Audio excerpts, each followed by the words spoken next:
প্রত্যেককে জানাই শুভেচ্ছা অভিনন্দন সিটিটিসি অফিসিয়াল ইউটিউব চ্যানেলের পক্ষ থেকে। আজ আমি আবার এসে হাজির হয়েছি আরও একটি নতুন বিষয় নিয়ে। কোর্স 1.1.4 আর ইউনিট হচ্ছে 1। ইউনিট 1-এর যে সাব ইউনিট সেটা হচ্ছে কি না, তো theories of language development, Ferdinand de Saussure. তাহলে আজ কি বলেছে যে আজকে ফার্দিনান্দ দি সোসুর নিয়ে আমরা একটু আলোচনা করব। পূর্বে দুই ভাষাতত্ত্ব বা ভাষাতাত্ত্বিক নিয়ে আলোচনা করেছি, কে না, তো চমস্কি আর হচ্ছে ব্লুমফিল্ড। আজ আর একজন ভাষাতাত্ত্বিক, তিনি হচ্ছেন কি না, তো হচ্ছে যে ফার্দিনান্দ দি সোসুর। তাহলে একটু জেনে নিই যে ফার্দিনান্দ সোসুর কে ছিল। দেখুন, ফার্দিনান্দ দি সোসুর ছিলেন একজন সুইস ভাষা বিজ্ঞানী, ঠিক আছে, অর্থাৎ যার জন্ম হয়েছিল সুইজারল্যান্ড, জেনিভা, সুইজারল্যান্ডে। কবে না, তো 26শে নভেম্বর 1857 সাল। আর তার মৃত্যু হয়েছিল হচ্ছে 22শে ফেব্রুয়ারি 1913 সাল। 1913 সালটা এটা খুব ইম্পর্টেন্ট, তাই না? আপনারাও সেটা জানেন। তো যাই হোক, তা আমরা যেহেতু সুইস ভাষা বিজ্ঞানী, তাহলে কি বলেছে যে এই ফার্দিনান্দ দি সোসুরের কি না, তো হচ্ছে যে ভাষা বিকাশের ক্ষেত্রে তার যে অবদান সেটা কি কি। দেখুন, একবারে সংক্ষেপে জেনে নেব, কয়েকটি পয়েন্ট জেনে নেব, তাহলে কিন্তু তার সম্বন্ধে আমরা লিখতে পারবো বা ভাষা বিজ্ঞানে তার অবদান। তাহলে এখানে কি দেখুন, একটু ভূমিকাতে একটু আমরা কি লিখতে পারি যে সুইস ভাষা বিজ্ঞানী ফার্দিনান্দ দি সোসুর ছিলেন একজন কি না, তো হচ্ছে যে সেমিওলজি একজন প্রধান প্রবক্তা বা হচ্ছে সুইস ভাষা বিজ্ঞানী। তাহলে এই সুইস ভাষা বিজ্ঞানীর হিসেবে তিনি খ্যাত ছিলেন সুইস, এবং তার প্রধান কাজটা কি?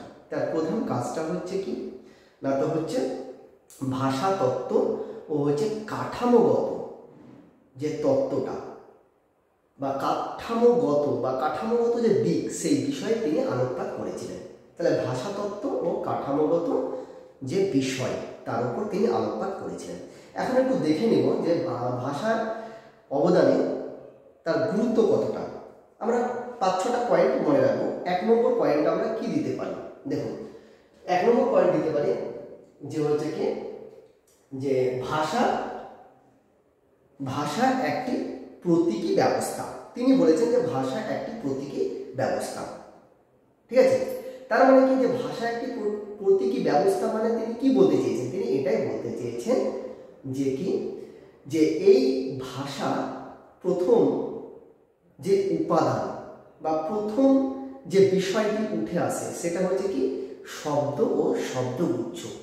এই শব্দ ও শব্দগুচ্ছের সমন্বয়ে আমরা কি করতে পারি না, তো হচ্ছে ভাষা প্রতীকীটাকে হচ্ছে কি করতে পারি, দেখাতে পারি বা আমরা উল্লেখ করতে পারি, ঠিক আছে। এবার নেক্সট আমরা পয়েন্টটা চলে যাবো, সেটা হচ্ছে চিহ্ন। তাহলে কি না, তো এই চিহ্নের দ্বারা, এই চিহ্নের দ্বারা কি করে না, তো হচ্ছে যে মানুষ তার যে বক্তব্য বা তার যে ভাষা সেটাকে প্রকাশ করে। তিনি এই চিহ্নকে দুটো বিষয়ের ওপর উল্লেখ করেছেন। একটা হচ্ছে শব্দচিত্র আর একটা হচ্ছে ধারণা। একটা শব্দচিত্র আর একটা হচ্ছে কি না, তো ধারণা। এবার যেটা ইম্পর্টেন্ট সেটা হচ্ছে কি লাং অ্যান্ড পারল। তাহলে ভাষা বিজ্ঞানের ক্ষেত্রে তিনি লাং ও পারলের উদ্ভাবক। তাহলে লাং কি জিনিস আর পারল কি জিনিস, সেটা ভেরি ইম্পর্টেন্ট। এবং আপনারা যখন এইচএস পড়েছিলেন, উচ্চ মাধ্যমিকের পর্যায়ে পড়েছিলেন, তখন সাহিত্যের ইতিহাসে এই লাং ও পারল সম্পর্কে আপনাদের একটা ধারণা তৈরি হয়েছিল ভাষার ইতিহাসে।